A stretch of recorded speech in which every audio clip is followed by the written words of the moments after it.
Hello guys and welcome to the CMB Certified Mind Blowers IMDb। हम सभी को यह पता है कि IMDb आखिर है क्या।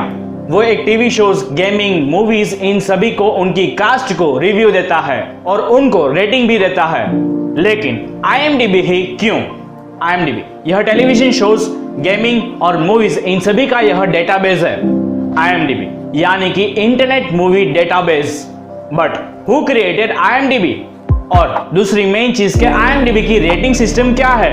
यह IMDb 1990s में शुरू हुआ था और तब से लेकर आज तक यह लाखों मूवीज और टीवी शोज को उसने रेटिंग देते आ रहा है।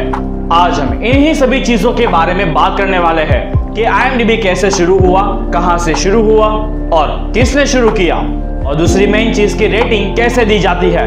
तो IMDb 17 अक्टूबर 1990 को लॉन्च किया गया था। कॉल नीदम इस IMDb के फाउंडर और CEO है।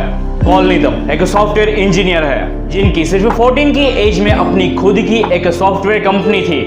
फिर नीदम ने अपने मूवी लिस्टनिंग सॉफ्टवेयर को यूजनेट फिल्म डिस्कशन ग्रुप में इसे पोस्ट किया और फिर इस साइट को कोऑपरेटिवली एक्सपांड किया गया और फिर उसके बाद में इसका वर्ल्ड वाइड वेब भी बनाया गया imdb.com।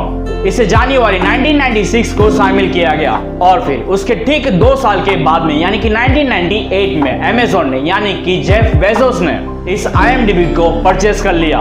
उस टाइम पे अमेज़न थोड़ा सा नया था क्योंकि वह 1994 में ही लॉन्च हुआ था और उसी वजह से उन्होंने अपने अमेज़न के प्रोडक्ट्स को सेल करने के लिए, जैसे कि उनकी मूवी DVDs और उनकी बुक्स को सेल करने के लिए वह इस IMDb का यूज करते थे और उनका IMDb को परचेस करने के पीछे सिर्फ यही एक मेन पर्पस था। जेफ बेजोस ने इस IMDb को लगभग कुछ 55 मिलियन US$ में परचेस किया था और IMDb ने तभी से अपनी फंक्शनैलिटीज को अपडेट करना शुरू कर दिया था। 15 जनवरी 2002 को उन्होंने सब्सक्रिप्शन सिस्टम को ऐड किया जिसे उन्होंने IMDb Pro नाम दिया।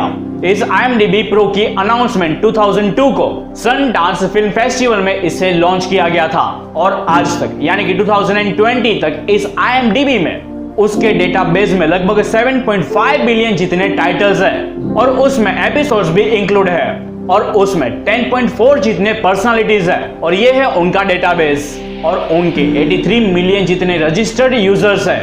IMDb ने 1990s में यूजनेट ग्रुप यानी कि rec.arts.movies यहां से उन्होंने अपनी मूवी डेटाबेस का शुरुआत की थी। तो अब एक मेन चीज, IMDb की रेटिंग कोई पर्टिकुलर आदमी नहीं देता है। एक्चुअली में IMDb पर 1 से लेकर 10 के बीच में रेटिंग दी जाती है और वो रेटिंग IMDb के जो यूजर्स होते हैं जिन्होंने अपने वोट का सबमिशन की होती है वो, और फिर सभी यूजर्स के जो वोट्स आए होते हैं उस हिसाब से IMDb उस फिल्म या तो फिर उस टीवी शो को रेटिंग देती है और ये वोटिंग भी उन्हीं यूजर्स से ली जाती है जो यूजर्स रोजाना कई सारी मूवीज को रेट देता है। इन शॉर्ट हम ये कह सकते हैं कि IMDb का जो डेली यूजर होता है उन्हीं का यह वोट लिया जाता है।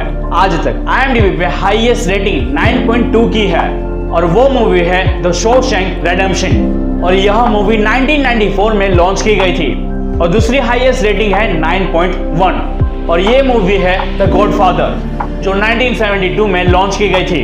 पाथेर पंचोली यह एक बॉलीवुड मूवी है जो 1955 में लॉन्च की गई थी जो आज तक की बॉलीवुड की IMDb की रेटिंग में सबसे ज्यादा ऊपर है और वो रेटिंग है 8.5। कहा जाता है कि इंडिया की सबसे अच्छी और सबसे नंबर 1 मूवी है दंगल। आज तक IMDb पे कभी भी 10 आउट ऑफ 10 की रेटिंग नहीं दी गई है, लेकिन फिर भी 21,000 जितने और शायद उससे भी कई ज्यादा वोटों की वजह से करंटली इस दिल बेचारा मूवी को 9.8 की रेटिंग दी गई है आउट ऑफ 10। तो ये थी थोड़ी सी शॉर्ट इन्फॉर्मेशन IMDb के बारे में। तो अगर आप लोगों को यह वीडियो अच्छी लगी हो तो प्लीज आके लाइक कर दीजिए और शेयर कर दीजिए और हाँ, अगर आप लोग हमारे चैनल में पहली बार आए हो तो सब्सक्राइब करना ना भूलिएगा और हाँ, बेल आइकन को दबाकर उसमें ऑल ऑप्शन सिलेक्ट कर देना ताकि हमारे सारे वीडियोस की नोटिफिकेशंस आप लोग को मिलती रहे।